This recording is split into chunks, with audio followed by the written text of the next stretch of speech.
man is back. Oh, okay, boys. Oh my gosh, the man got that stuff. This is a 5 out of freaking 5. It is beat making time. Next week is E3 week. My album comes out next week. I have the leopard. You know what I'm saying? You know what I'm saying? But look at that, my God. This is your boy. All right, ladies and gentlemen of the YouTube citizens, y'all know who this is. It's your boy Dash, the True Inferno. Back at it with another Call of Duty Black Ops 6 commentary video gameplay for you guys. Boy, is this a doozy. I know this news broke, last week or something along those lines, but this is a doozy. So, there's 2 pieces of news that we're going to be talking about in this video, because I don't want to do one this week and then another one next week. I just want to combine the 2. And let's just get on with it. The first bit of news, and I'm going off a report that's off of Sigma.world. And the title here is Gilbert Arenas arrested in LA gambling pro released on bond. So this story was posted this past Thursday. Now, the actual news breaking of him being arrested, I think that was either sometime last week or early this week. But let's get on with this article. So, Gilbert Arenas, a former NBA star famously known as Agent Zero, has been arrested and charged in connection with an illicit gambling operation allegedly run from his residence in Los Angeles. Gilbert was detained alongside 5 other individuals as part of a broader investigation that also encompasses a murder case and high-stakes poker games. So, the arrest explained. So, obviously, Gilbert Arenas was a prominent figure in the NBA, having been selected in the second round of the 2021 NBA draft. He rose to fame with the Washington Wizards, known for his scoring prowess and clutch performances. And then they talk about his NBA stuff. Let's move on to the next paragraph. Arenas now faces 3 federal charges, conspiracy to operate. So they named the 3 charges right here. So the 3 charges are the following: conspiracy to operate an illegal gambling business, operating an illegal gambling business. Aren't those 2? Well, I guess those 2 are not the same thing. So I guess the first one is coming up with ideas to operate an illegal gambling business, I guess. And then the second one is actually operating an illegal gambling business. And the third charge is making false statements to federal investigators. Each charge carries a potential sentence of up to 5 years in prison. So we talk about up to 15 years. He appeared in court in downtown LA and was released on a $50,000 bond. His next court appearance is scheduled for September the 23rd of this year.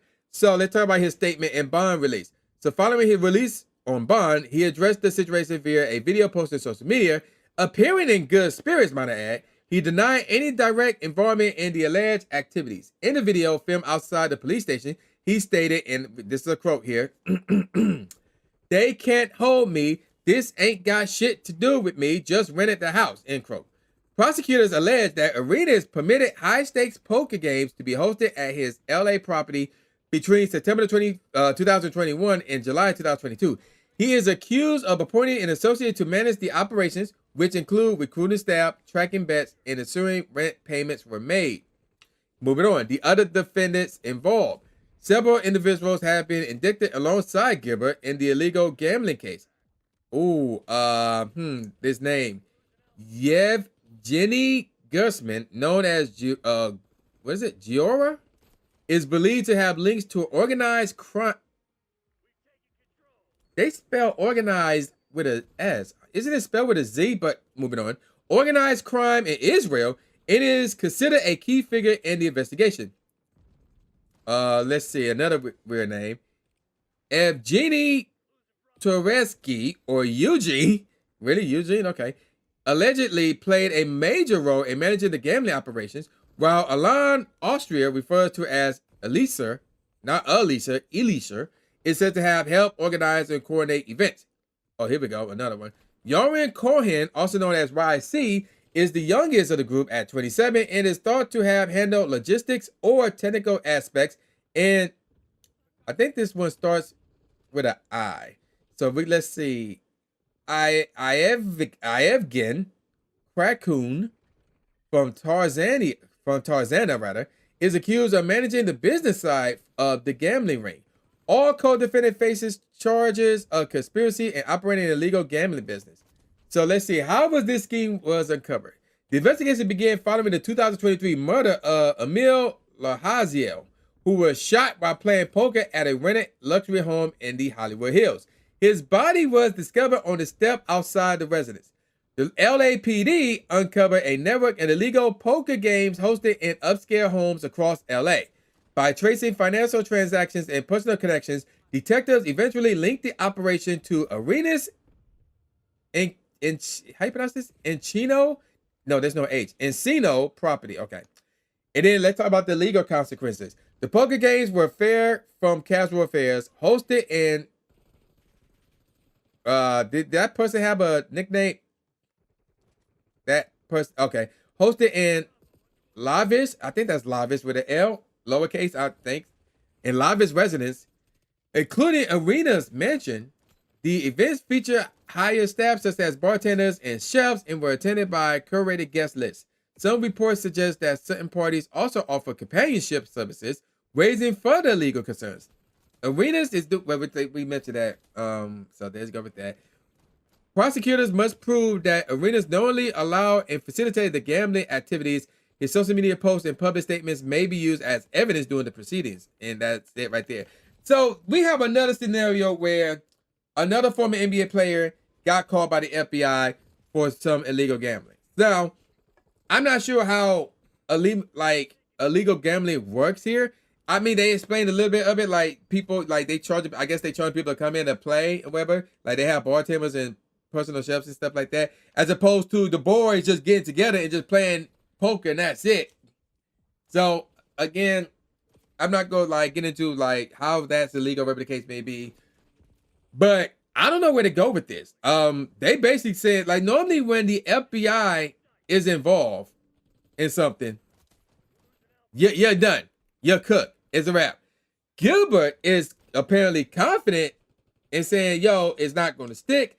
He's innocent. They got nothing on him and stuff like that. So I don't know how this would go, but I'm leaning more towards Gilbert is cooked. That's what I'm leaning towards here. I think he's going to be done. But I'm not 100% confident in that. So we'll see how this goes. This is a very interesting situation. So we'll see how this goes. Now, that's my thoughts on that. So not much there. Now let's move on to the other major news, and that was recorded on St. Louis American, actually. So it's stlamerican.com to be exact. So the title here is ESPN cut ties with Shannon Sharpe. So obviously, this story broke as well, either really around the same time as the Gilbert Arenas thing, which is why I'm combining both in one video. So, what's going on here? Let's take a look at this article right here. Over the weekend, and this was posted on August the 7th, by the way. So, over the weekend, as in this past weekend, not the current weekend, obviously, it was revealed that former NBA star turned media personality Shannon Sharpe will not be returning to ESPN after settling a $50 million sexual battery lawsuit filed by a former girlfriend. Sharpe expressed his disappointment with how the network handled the announcement of his departure on one of his other media platforms. I'm assuming, that's on the podcast. Let's check this out. I found out this information a little earlier in the week, and really the only thing that I really ask is guys, could we wait until Monday? My brother's going into the Pro Football Hall of Fame, and ESPN ironically did show the Hall of Fame on their network, by the way. Moving over to quote, I really want it to be about him, and I want it to be about my family, Sharpe explained on the Nightcap podcast, which he co-hosts with former NFL player Chad Ochocinco Johnson. And he also hosts Club Say Say, so they mentioned that as well, and that's all they got. So basically, ESPN fired Shannon Sharpe, so he will not be returning on First Take and all that jazz. And it sucks because I'm not going to go as far as to say, Shannon Sharpe is innocent. I don't know. I'm not going to go that far. But the fact that he settled with the lawsuit, first of all, the fact that he settled, that's not a good sign in terms of whether or not you're guilty or not. If you believe you're innocent, then you would, I ain't going to say that, because it may be a good strategy to say, I don't want this to linger for a long period of time. I don't want this to go to court, blah, blah. Let's just settle, get this over with, even though I know I'm innocent. So they could go that route. I'm not going to say, if you settle, you're guilty, and you're only settling because you don't want to do jail time. I'm not going to say that. I was thinking that, but I'm not going to say that. So I don't know whether Shannon is guilty or not. It leaning towards guilty based on the interviews that he done with Cat Williams and what's her name? Is it Monique?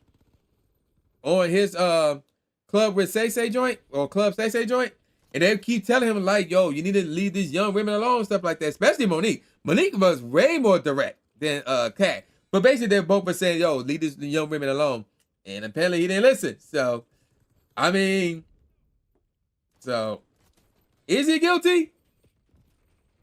I mean, and then I can't even answer that because of the context behind the situation. I think the theory was she just apparently came up out of nowhere after years or whatever the case may be. So, oh, Shannon did this to me or whatever. So, I mean, it's one of those scenarios where, like, it could be a chick who sees somebody who she used to mess with, famous, and she wants some of that money.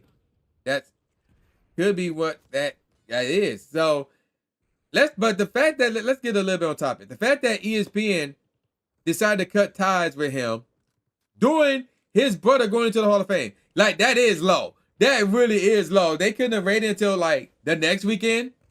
You know, like, why they had to do it right there and then? Like, they couldn't rate it. I understand ESPN did do that deal with WWE, and they want to break that news, but I don't know how, like they couldn't, like, done it a week prior or a week or 2 weeks later.